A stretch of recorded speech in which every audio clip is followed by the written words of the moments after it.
சாய் பக்தர்களுக்கு என் அன்பு வணக்கங்கள். ஓம் சாய்ராம். என் அன்பு குழந்தையே, இன்று நான் உன்னிடம் ஒரு செய்தியை கூறவே அவசரமாக வந்திருக்கிறேன். எதை பற்றி கூறப் போகிறேன் என்று கடைசி வரை கேள். அப்பொழுதுதான் உனக்கு புரியும். உன் துணை உன்னை விட்டு பிரிந்து காலம் நேரம் ஆகிவிட்டது.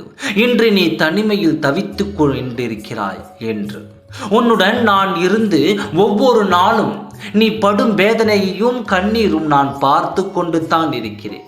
ஒவ்வொரு நாள் விடிகளிலும் இன்று நமக்கான நல்ல நேரம் வருமா, நாளை வருமா என்று நீ ஒவ்வொரு நாளும் ஏங்கிக் கொண்டிருப்பதையும் நான் பார்த்து கொண்டு தான் இருக்கிறேன்.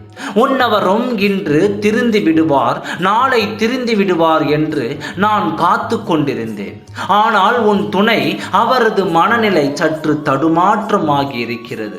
அதற்கு என்ன காரணம் என்று தெரியுமா?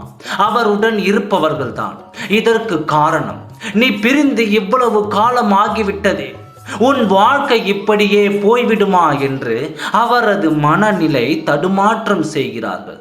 இனி நாம் தாமதிக்காமல் உன் துணையை உன்னோடு சேர்க்க நான் ஆயத்தமாகி இருக்கிறேன். அவரின் மனநிலை தடுமாற்றம் அடைய செய்தவர்களை நான் அவர்களுக்கு புத்திமதி செய்ய போகிறேன். நீ எதை நினைத்தும் கலங்காதே. அது எதுவாக இருந்தாலும் உன் துணையை உன்னிடம் நான் சேர்க்கத்தான் போகிறேன். அந்த நேரம் வரட்டும் என்று நான் பொறுமையோடு தான் இருந்தேன். ஆனால் இப்பொழுது சூழ்நிலை மாறப்போகிறது. அதனால் இன்னும் தாமதிக்காமல் இன்றே இப்பொழுதே என் வேலையை நான் ஆரம்பிக்கப் போகிறேன். நீ விரும்பும் உன் துணையை நான் உனக்கு திருப்பித் தர முடிவு எடுத்து விட்டேன். இன்றைய என் வேலையை துவங்க ஆரம்பித்து விட்டேன்.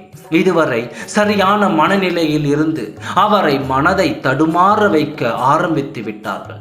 இன்னும் நாம் அமைதியாக இருந்தால் நமக்கான நேரம் நம்மை தாண்டி போய்விடும். எனவே நான் ஒரு முடிவு எடுத்து விட்டேன். உடனே நான் உன் துணையிடம் சென்று உன்னிடம் அவரை கொண்டு வந்து சேர்க்கப் போகிறேன். நீ கண்ணீரை துடைத்துக்கொள். நீ அழுவதை நான் பார்த்து கொண்டு தான் இருக்கிறேன். அதனால் எதற்கும் கவலைப்படாதே. நான் அவரை அழைத்து வந்து விடுகிறேன். தைரியமாக பொறுமையோடு இரு. உன் நிழலாய் உன் சாயப்பா நான் இருக்கிறேன். அவரை அழைத்து வந்து உன்னிடம் ஒப்படைத்து இருவரும் சந்தோஷமாக வாழப் போகிறீர்கள். கவலைப்படாதே, நான் இருக்கிறேன். ஓம் சாய்ராம். நன்றி, வணக்கம்.